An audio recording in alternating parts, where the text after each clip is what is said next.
should have touchscreen support. So let's try that. No way! That's actually pretty cool. Spider sense is tingling. It's just puberty, my friend. So I think I mentioned in previous videos that I want to build my own game console. I'm going to base it on the Raspberry Pi 4. And today I am one step closer. I have bought myself a screen. But it's not just any screen. Well, it kind of is just any screen. It's not name brand or whatever. It's a 5-inch screen. It's got touchscreen and it's got a DSI interface. The resolution is not like mind-blowing, but 800 something by 400 something is more than enough. I don't know the resolution by heart, but I'll post it on the screen somewhere. It's got a backlight button, which I don't know what it does because I haven't tested it yet. So I thought, you know, I have a little unboxing section that I'll play throughout the video. So since I haven't seen how it works, I thought I should try it for the first time on camera. I don't know if it's going to be as straightforward as I think. I'll probably have to like edit the config file or whatever. There's like things that people had to do sometimes with some screens, but we'll see. I have connected some headphones because last time when I tried games on the Raspberry Pi 4 I didn't have any sound, so this time I want to actually listen to what I'm playing. I have mounted it on the back of the screen, so that's pretty cool. I've got mounting holes. Ooh! If it works right out of the box, it's pretty cool.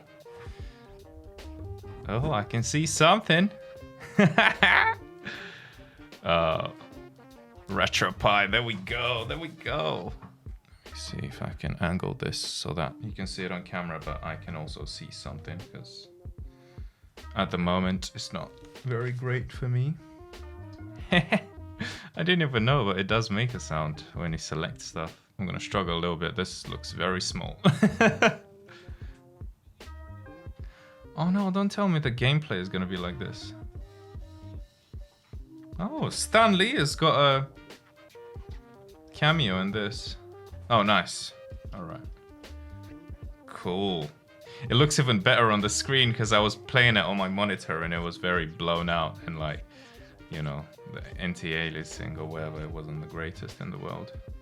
I think the idea would be with this to install, what's it called? Raspbian as well. So you can use the actual OS system because you have the touchscreen functionality. Spider sense is tingling. It's just puberty, my friend. There you go. This game was never that hard. For some reason, the cracked version that I was playing on my PC never had the cutscenes, so it's nice to see them. Oh no, I'm getting shot. Friendly neighborhood Spider-Man. I don't think that was too friendly of you to punch someone in the face, but yeah. I don't remember if the graphics were, well, the graphics themselves weren't better on the PC, but I'm thinking maybe the anti-aliasing was better because it looks very blocky at the moment.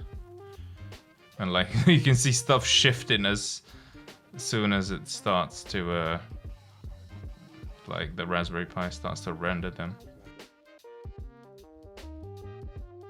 So I've got the Raspbian installed on an SD card, so yeah, let's try it out. I haven't seen what it looks like. I've been busy for a few days, so this is after the weekend that I'm filming this, so yeah, I don't remember that much from what I filmed before, but anyway. Okay, and we've got power. I need to find a better power supply for this, because I'm using my USB from the computer at the moment, so I don't think that's ideal, considering I'm powering the display as well. Ooh, Raspberry Pi desktop. Oh, got a little mouse going on. Okay, I've got my trackpad, but we should have touchscreen support. So let's try that. No way. That's actually pretty cool. Low voltage warning. Yeah. I'll be quick. Terminal. Come on. There we go. Oh, we have 2. How do I get rid of that? Piss off. The network connection has been disconnected. I don't need network. I don't care. Ah! Jesus, how many did I open? Okay. I've got no network. Let's see. What do we have here? Sound and video graphics, accessories.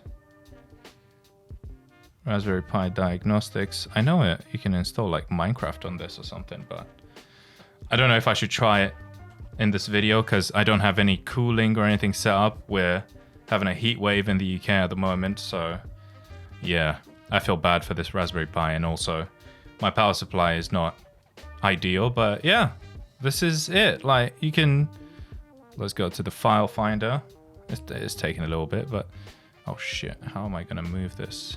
So the touchscreen works. So because I'm planning on using this, oh shoot, I don't know how much you can see on camera, but because I'm planning on using this in a game console, I'm thinking maybe I should install Raspberry Pi OS first and then install RetroPie on top of it, because apparently you can do that. So that'll probably be the route I'll try to go on. But yeah, so I'm planning on using this screen in a handheld console, so the touchscreen functionality is really cool.